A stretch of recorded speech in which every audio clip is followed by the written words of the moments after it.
Allez, bonjour, bienvenue à tous pour ce nouvel épisode des Experts. Le Premier ministre va probablement réussir à sauver sa tête. Ce matin, les discussions autour de la motion de censure sont en train de se tenir à l'Assemblée nationale. Sauver sa tête, oui, mais pourquoi faire ? Le débat budgétaire qui s'annonce va beaucoup ressembler à celui de l'année dernière.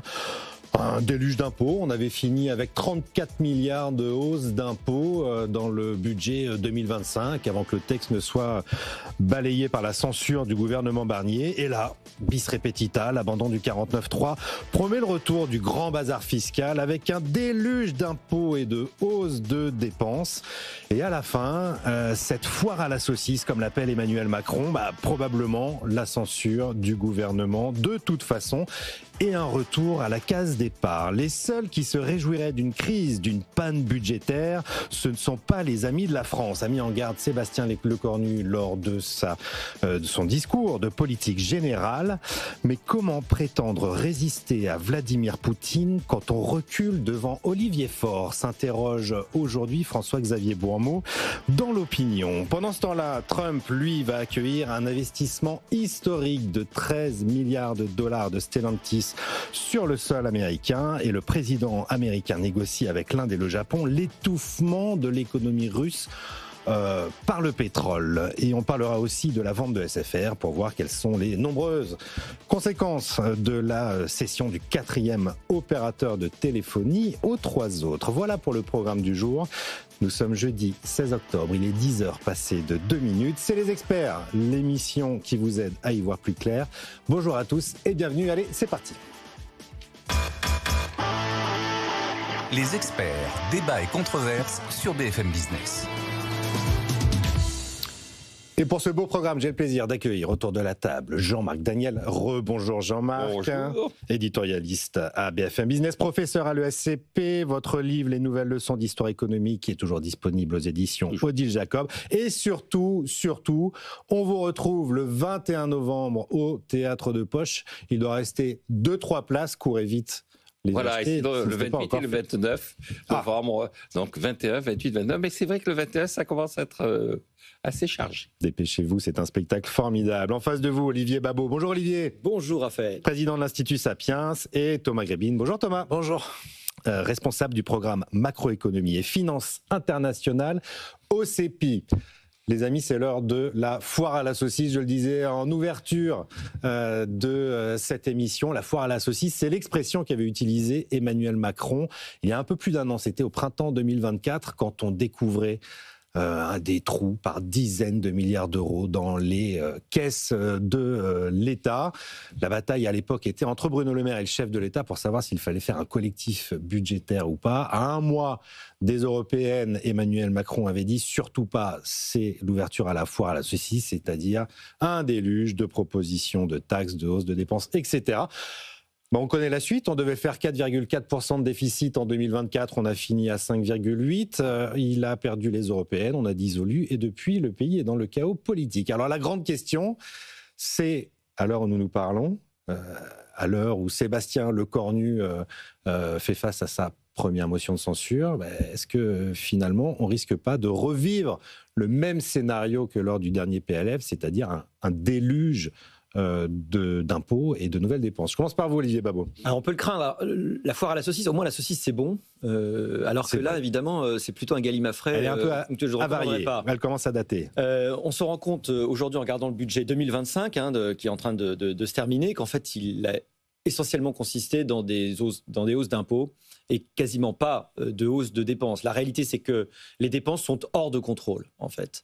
Et une fois de plus, dans ce budget 2026, il va en effet être question des deux seules façons de s'en tirer, c'est-à-dire essayer de limiter la contrainte, donc, ou de l'élargir, si vous voulez. Donc on va dire, on va laisser courir évidemment le déficit un peu plus, donc on va gagner on va grignoter un peu, et puis évidemment sur tout le reste, les efforts, ils vont être faits sur des prélèvements. D'autant plus que maintenant que les équilibres politiques ont ouvert les vannes au PS, qui même pour des raisons politiques devant leurs électeurs, sont obligés d'expliquer que dans tout le reste du budget, ils vont massacrer toutes les mesures qui peuvent paraître des mesures antisociales, c'est-à-dire des mesures d'effort. Toute l'année blanche en réalité, c'est toute l'année blanche, sur les retraites, les pensions. Donc il va rester quoi? Uniquement des hausses d'impôts sur les plus riches, quoi. Oui, notamment les grandes entreprises. Olivier Faure l'a encore dit hier aux 20h de TF1, effectivement, la bataille ne fait que commencer. C'est la présidentielle qui commence en réalité. Thomas Grébin, ce budget quand même, pour l'heure, on sait qu'il va être massivement transformé au long des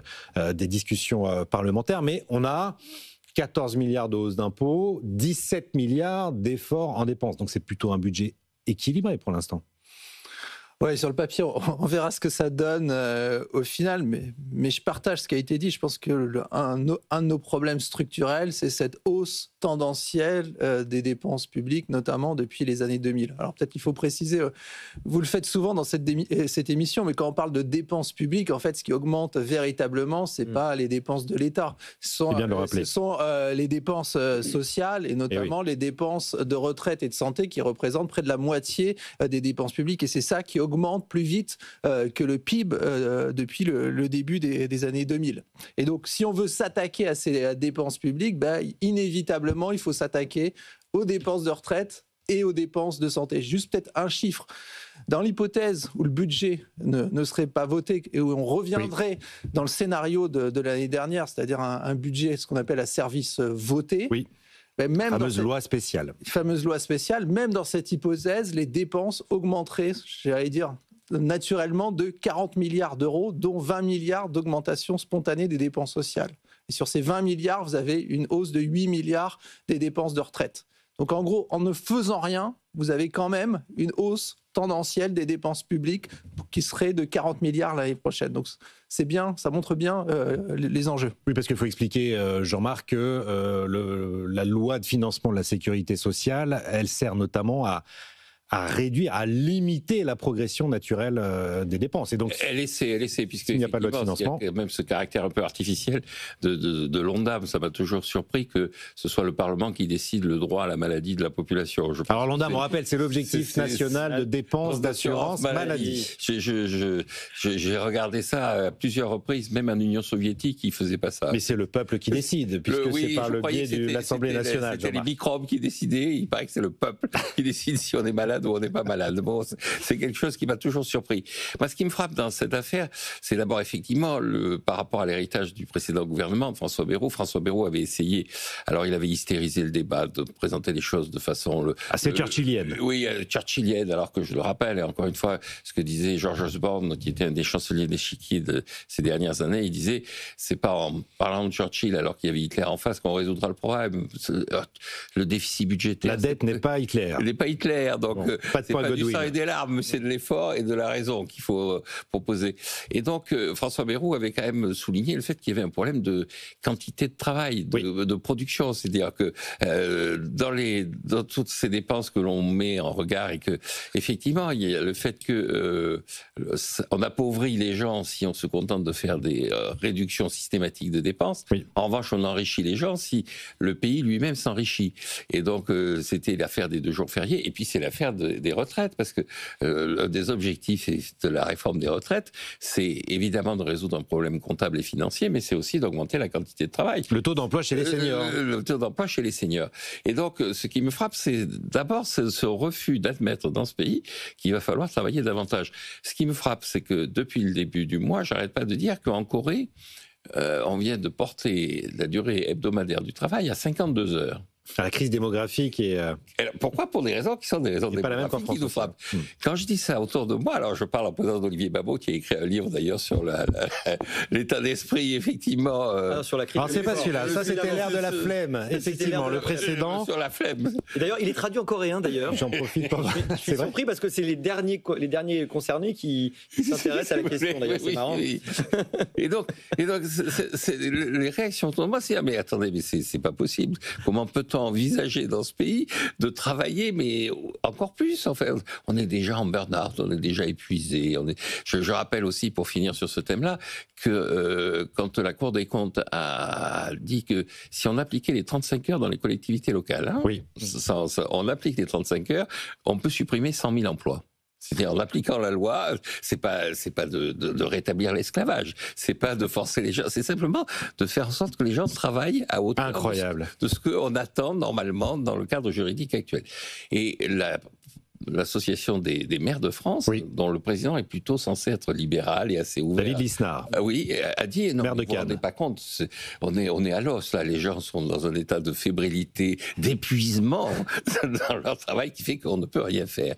Et le deuxième élément que je voudrais mettre en avant, c'est que dans la liste des propositions, il y a quand même de temps en temps des suppressions d'impôts, puisque le rapporteur du budget a proposé de supprimer 1 point de CSG. Philippe Juvin, c'est quand même 18 milliards. Il a dit, il faut réfléchir, les socialistes ont ça en tête. C'est une proposition du contre-budget socialiste, pour rendre du pouvoir d'achat. Je ne suis pas hostile à cette idée. Alors si on le fait pour tout le monde, c'est 18 milliards après. Oui, c'est uniquement autour du SMIC et jusqu'à 1,4 SMIC. C'était on détruit le fait que la CSG était un outil qui était simple parce qu'il était proportionnel. On en refait une espèce d'annexe de l'impôt sur le revenu. C'est le PS qui détruit l'œuvre de Michel Rocard. Tout à fait. Ce que je trouve assez saisissant, c'est qu'effectivement, on a toujours cette idée qu'on va augmenter les salaires en détruisant la sécurité sociale. Je pense que si on doit augmenter les salaires, c'est en formant les salariés pour qu'ils soient plus productifs et c'est en augmentant la durée du temps de travail et pas en achevant de poignarder la malheureuse sécurité sociale. Donc, en fait, les 80 ans de la sécurité sociale... Joyeux anniversaire. Avec 23 milliards de déficit, en l'occurrence, cette année, effectivement. Au vu de ce qu'on dit là, Olivier Babot, est-ce que revenir sur la réforme des retraites de 2023, c'est pas la pire décision de la décennie? Mais évidemment, on le crie, on est très nombreux à être consternés. D'autant plus que c'est moins une question de coût immédiat que de signal. Je précise ma question, c'est-à-dire au vu du contexte politique et du coût de l'incertitude politique qui a été évalué aux environs de 15 milliards d'euros quand même par l'OFCE depuis juin 2024. Oui. Est-ce que cette suspension temporaire, bornée dans le temps, puisque la réforme devrait reprendre le 1er janvier 2028, est-ce que c'était pas le bon deal ? Alors, soit si ça avait vraiment supprimé l'incertitude, mais regardez, nous avons basculé de Caribe dans Scylla, puisque certes, nous avons passé le danger de la censure liée aux retraites, mais on va avoir très rapidement, durant la négociation budgétaire, énormément de sujets de friction où les camps ne pourront pas être d'accord. À un moment donné, il va falloir que, forcément, LR va être obligé de censurer certaines décisions qui vont être poussées par les socialistes. On ne sait pas très bien sur Horizon et puis sur Renaissance, sur quel pied ils vont danser, parce qu'on a l'impression d'ailleurs que la fin du macronisme fait que tout le monde rentre un peu au bercail. Donc j'ai entendu Madame... L'Assemblée là est totalement vide. Il y a les rangs du RN et des LFI sont pleins. Il n'y a personne au bloc central en ce moment. L'héritage en France, que vraiment c'était scandaleux et qu'il était urgent, qu'on est déjà seulement à 45%, il était urgent d'aller à des taux beaucoup plus sérieux, parce que c'est vrai que comme les autres sont en général à zéro, c'est vrai qu'on est un enfer de transfert. Donc on voit bien qu'il y a tout d'un coup des espèces de réflexes qui se réveillent, et les tensions politiques, puisque tout le monde est un peu déjà en campagne, donc en fait en train de se dire, tiens, en permanence, devant mes électeurs sur le marché, qu'est-ce que je vais pouvoir soutenir ? Il y a des choses qui vont ne pas être négociables. Donc en réalité, nous avons repoussé probablement pour mieux sauter dans le vide. Et donc la certitude est toujours là, donc on aura eu les deux. Bon. Thomas Grébine ? Oui. Je dirais qu'en effet, structurellement, c'est une très mauvaise décision, puisque, comme on l'a dit tout à l'heure, on va être amené à travailler plus. Un chiffre toujours pour essayer d'illustrer. Dans les années 60, il y avait 4 actifs pour un retraité. Aujourd'hui, on est autour de 1,7 actifs pour un retraité, et ça va diminuer vers 1,4 actifs pour un retraité. Donc, on a un problème structurel de financement de notre modèle social. Et c'est vrai que, par ailleurs, l'allongement de la durée de cotisation, l'allongement de l'âge de départ à la retraite, ça a conduit à une amélioration du taux d'emploi des seniors, qui est aussi un problème structurel. Je rappelle que ça aussi, cette réforme est gelée dans le package. Oui, l'accélération prévue dans la réforme Borne est gelée. Donc ça, c'est structurellement, je pense que c'est une très mauvaise chose. Maintenant, d'un point de vue conjoncturel, je pense qu'on est dans une situation politique qui est relativement chaotique. Oui. Et donc, c'est une litote. C'est une litote. C'est le moins qu'on puisse dire, oui. Évidemment qu'on ne va pas réduire à néant l'incertitude et que dans les mois qui viennent, on ne sait pas ce qui va advenir. Mais je dirais 2 choses pour essayer, ce qui est difficile de justifier néanmoins cette suspension. Je pense que le coût... On parle de 3 milliards. Oui, alors c'est 400 millions en 2026 et 1,8 milliard à partir de 2027. Voilà. Et après, jusqu'en 2032, c'est en cumulé, c'est autour de 8-9 milliards si on ne prend pas les effets sur le taux d'emploi ou les effets macro. Hors effet macro, sinon on monte à 15 milliards selon le chiffrage de la Cour des comptes. Voilà, donc c'est entre 0,3 et 0,5 points de PIB en cumulé. Bon, ça peut paraître beaucoup, mais... c'est pas non plus extraordinaire. C'est gérable, vous nous dites c'est gérable. C'est gérable. Quand vous regardez, vous avez parlé de l'OFCE. L'OFCE, hier, a publié ses prévisions et ils estiment que pour 2026, le coût de l'incertitude, ce serait autour de 0,4 points de PIB. Donc, on ne peut pas exactement comparer les 2 choses, mais on voit bien que le coût de l'incertitude en 2026, c'est à peu près le coût cumulé de cette mesure qui est, de nouveau, ce n'est pas un abandon de la réforme, c'est un lissage de la réforme. Donc c'est quand même assez différent. Donc certes, il y aura un effet de signal, mais je pense on peut relativement limiter. Un autre argument, qui me semble important, c'est qu'on n'a pas de contrefactuel. Qu'est-ce qui se passerait ou qu'est-ce qui serait passé si aujourd'hui il y avait une mention de censure, si demain il y avait une dissolution et si après-demain il y avait le RN qui arrivait au pouvoir? Est-ce qu'on est sûr que l'incertitude serait réduite? Quelle est aujourd'hui la position du RN sur l'âge de départ à la retraite quand on parle de l'effet de signal? En 2017, le RN poussait pour la réforme à 60 ans, l'âge de départ à 60 ans. Depuis, c'est plus très clair. On voit que ça bouge énormément. Ça bouge énormément. Mais en tout cas, on peut pas dire que cette tendance depuis plusieurs décennies à l'allongement de la durée de départ à la retraite serait maintenue. Donc je pense de nouveau, la politique c'est l'art de l'arbitrage. Donc c'est souvent l'art de choisir entre des mauvais choix. Et là je pense l'art de rendre le nécessaire possible. Oui, et je pense que dans le contexte actuel, d'un point de vue économique, c'était peut-être un moindre mal. Rationnellement. Oui. Et je pense que ce qu'on voit, c'est que les investisseurs, en tout cas à court terme, ont plutôt bien réagi, puisque si vous regardez hier les taux spreads, se sont nettement baissés. Ils ont plutôt réduit par rapport à l'Allemagne. Oui, juste une remarque complémentaire. La première, ce qui me frappe sur ce dossier sur les retraites, c'est que à chaque fois qu'un gouvernement veut essayer d'éviter de prendre une décision, il nomme une commission. Donc il y a eu le conclave, mais la fois précédente où ça s'était passé un peu de la même façon, c'était Jospin avec le rapport Charpin. Oui. Et ce qu'il y a de saisissant, c'est que si on relit le rapport Charpin, qui a été alors approuvé par un peu les mêmes participants qu'au conclave, avec à la fin un certain nombre de propositions et puis des réserves, mais l'approbation générale des conclusions du rapport. Il était dit dans le rapport que, compte tenu de l'évolution démographique, il fallait porter l'âge de départ à la retraite à 64 ans et 6 mois en 2020. Il fallait qu'on soit à 64 ans et 6 mois en 2020. Et donc, les gens avaient signé. Et là, maintenant, les gens ne sont même plus capables de signer. C'est-à-dire qu'au fur et à mesure... Quand vous dites les gens, vous dites les partenaires sociaux, Jean-Marc. Oui. Au fur et à mesure que le temps passe, on a l'impression que, alors que le problème s'aggrave, le refus de traiter ce problème lui-même s'aggrave. Au moment du rapport Rocard, du livre blanc de Michel Rocard, il y avait une sorte de discours en disant effectivement, on est 9 ans après la retraite à 60 ans, on ne peut pas basculer tout de suite vers un allongement de l'âge de départ à la retraite, mais on voit bien qu'il faudra le faire et nous le ferons. Rapport Charpin, d'accord, 64 ans et 6 mois, on va y arriver. Maintenant, c'est au-delà de 63 ans, c'est invivable. Donc je pense qu'il y a une sorte de braquage là-dessus, de blocage psychologique. Il faut que c'est le sparadrap du capitalisme. Mais que vous expliquez comment ça se fait qu'on ait moins de lucidité aujourd'hui qu'il y a un quart de siècle? Je pense qu'il y a un sentiment d'impunité chez nos dirigeants qui est plus ou moins senti, absorbé, vécu par la population française, qui est lié à la zone euro. C'est-à-dire, on nous annonce que le FMI va tomber, il va arriver, qu'on est la Grèce et tout ça. Ça n'arrive jamais. Et c'est un peu ce que j'appelle le théorème de Chirac. C'est la première fois que la France a été condamnée pour déficit excessif. Oui. Chirac aurait dit à Jean-Pierre Raffarin, vous savez, c'est pas grave, hein, ils vont pas nous envoyer des chars, ils en ont pas. Alors donc et on s'était mis d'accord avec l'Allemagne en plus. Après, on avait réglé ça pour trahir le traité, effectivement. Avec les Allemands. Et la deuxième remarque que je ferais, c'est que je pense qu'il va falloir faire une vraie réforme. Après tout, c'est un peu ce que dit Philippe Aghion, c'est-à-dire il y a la vraie réforme. Il faudra la faire sur un pouvoir très légitime et qui là sera extrêmement sévère, hein, d'une certaine façon. Oui. Et seul le pouvoir de 2027 peut se le permettre. Donc, que pendant un an, on dise, écoutez, on arrête tous les bricolages, on prépare véritablement sérieusement ce qui doit se passer en 2027. Et là, en 2027, une bonne fois pour toutes, on se débarrasse du sparadrap du capitaine Haddock, on le rejette dehors. Et donc là, à partir de ce moment-là, je pense que c'est plutôt assez habile. Donc, oui. Ce qui est embêtant, c'est qu'on a un peu un sentiment de lâcheté quand même vis-à-vis de ces...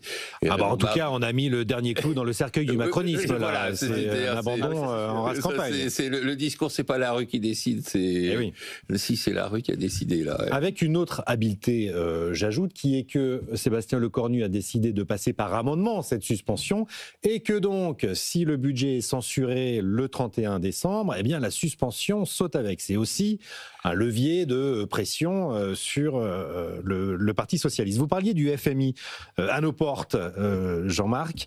Le FMI, justement, a publié ses notes pays hier et, étonnamment, il nous explique que la France fait partie d'un groupe de pays qui dispose généralement de marchés obligataires souverains importants et liquides et que on a de larges marges de manœuvre en termes de politique économique et qu'en réalité, finalement, tout va bien. Nos réformes, on peut les faire piano, piano.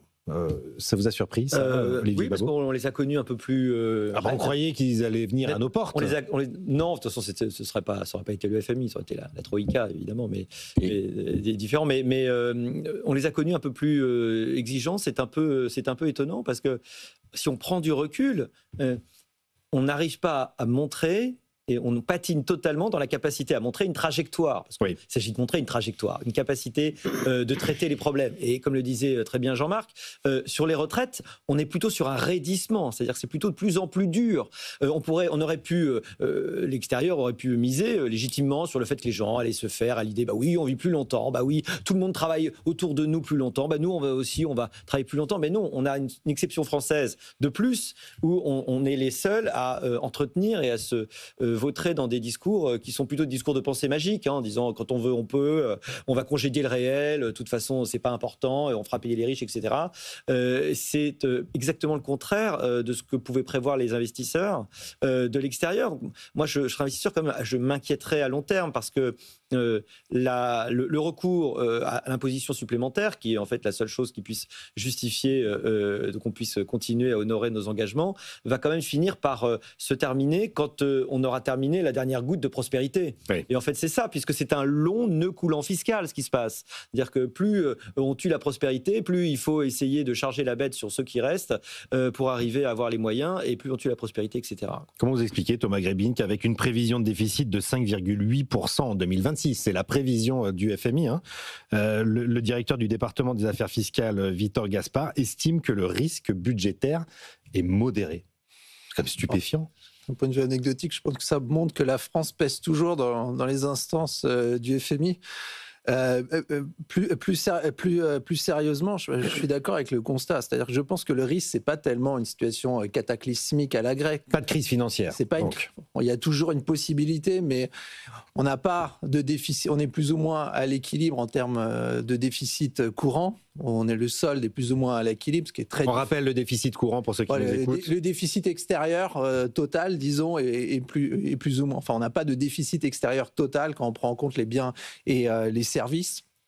Donc ça, c'est le premier élément, même si évidemment on a un déficit manufacturier, un déficit... Il est en train de se recreuser. Non, c'est vrai. Mais en tout cas, on n'est pas...